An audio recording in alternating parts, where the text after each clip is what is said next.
All right, reportedly 7 Pistons are up for a trade, and the Pistons are thinking about trading Andre Drummond, Langston Galloway, Markieff Morris, Tony Snell, Reggie Jackson, Luke Kennard, and Derrick Rose. Let's talk a little bit about it ahead of Thursday trade deadline. Make sure you hit that subscribe button, bell icon button. Motor City Sports Talk, we in the building. And am I surprised? No. You know what I'm saying? Langston got expiring contract. Basically, Dre contract expiring because he's gonna opt out. Morris, he real vital to what a team need. Cheap, and he can stretch the floor. He can shoot the ball. Tony Snell, he a good defender. Derrick Rose hooping right now. Luke Kennard, we talk about him. And Reggie Jackson, he got an expiring contract. But, it's 10 scouts came to the game at Little Caesars Arena last night to check some of the Piston players out. And the Pistons may be looking to go into a full rebuild mode. And I think it's time. They haven't rebuilt in a long time, since like Grant. Because remember, they did the little shuffle, end up getting, Ben Wallace, with the Chucky Atkins deal, and bringing Rip in, the Jerry Stackhouse deal. Thank Michael Jordan for that.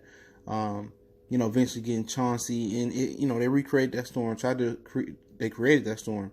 Then they tried to recreate the storm with Charlie V, Ben Gordon, and Josh Smith. It didn't work. And then they remixed some stuff after that, Tobias and some things. So, this is the first time they really rebuilding since the Grant Hill days. And people forget Grant Hill had beat Michael Jordan out at an All-Star vote.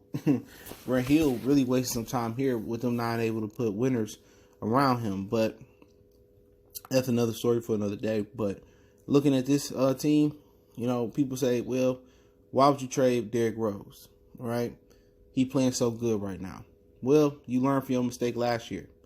You got a guy who on the contract for 2 years for around $7 million. It goes to 7.7 next year. All right. And he has an injury history. So history tells you that another chronic injury gonna come, knee injury gonna come, and his value gonna drop. And then you also, it's good for the NBA for Derrick Rose to be in the playoffs because the ratings will shoot up. Now, should he be an All-Star? It's debatable. But you trade Derrick Rose because you don't want to be stuck in the Blake Griffin predicament. That's why. But I think Derrick Rose would rather be in the position he in now and being close to Chicago. So it's not imperative if they trade Derrick Rose. But, they got to remember we made the same mistake with Blake Griffin last year. When we should have traded him at the trade deadline or in the season while he was hot and really got a lot of value for him. We didn't do that. Now, Langston Galloway, he got an expiring contract. They tried to get rid of him in the offseason, didn't work. But he improved his game. He's shooting the ball well. He can help Philly. He can help LA. He can help some other teams. He's not going to fetch a lot back. He may be part of a deal as a cap filler, but by himself, he's not going to bring much back. Markieff Morris is another guy. He may be a cap filler. You know what I'm saying? He might be in a deal with Andre Drummond or something of that nature. Same thing with Tony Snell. Them three guys, Langston, Morris, and Snell, they might be somewhere in cap fillers. You know what I'm saying? Even though Snell and Langston make some good money, but they can help some teams. The Pistons got what teams need.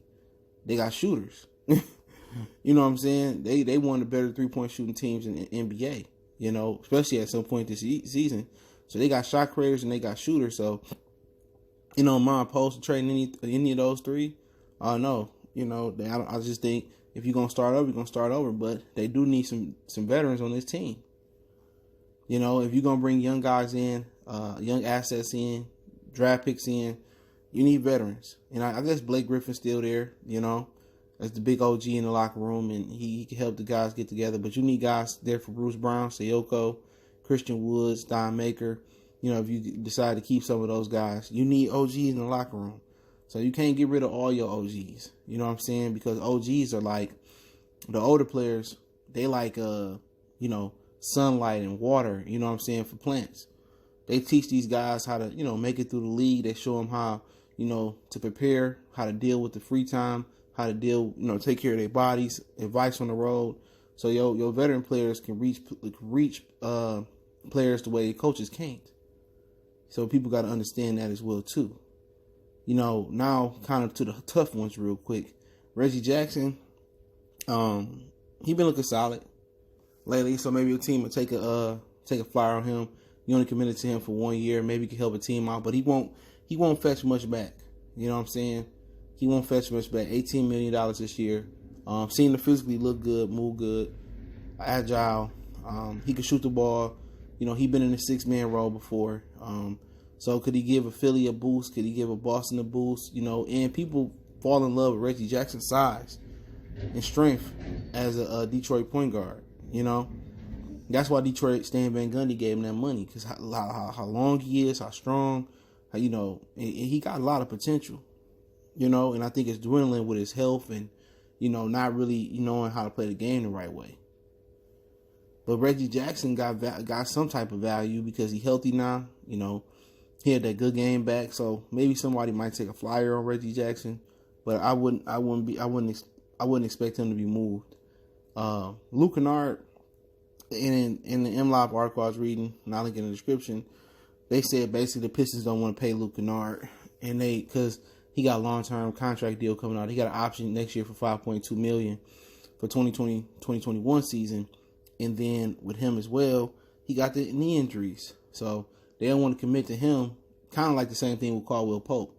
Now, Luke Kennard is an amazing talent. He could put the ball on the floor. He can hit the floater. He got the mid-range game. He can get to the rack. He can stretch it out to three. He really the prototypical, you know, glue guy for today's game.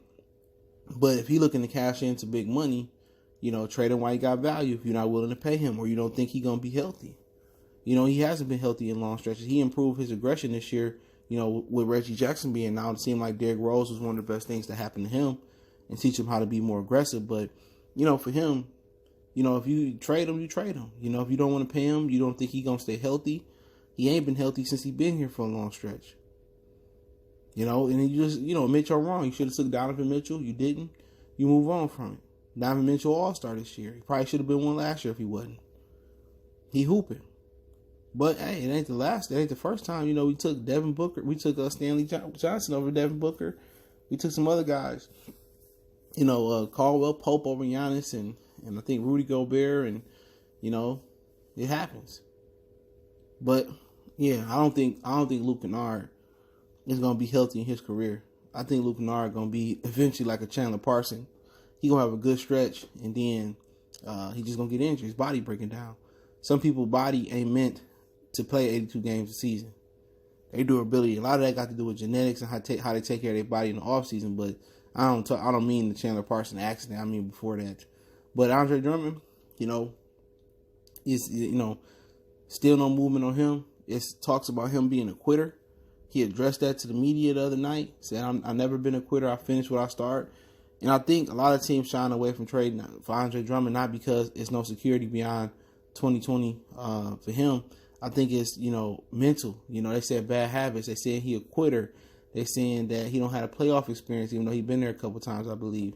And they just saying, you know, he don't have the leadership qualities and stuff of that nature. And I say to people like that, if you put him in a situation where he with the Clippers or you put him in it with Boston, I think you have the veterans there that could really uplift Andre Drummond. It's different playing in Detroit. You know what I'm saying? But that's the book on Andre Drummond, why it's becoming hard to trade him, is because they're saying he a quitter. You know, they saying that he don't have that drive. He don't have that hunger. He ain't consistent. He's soft.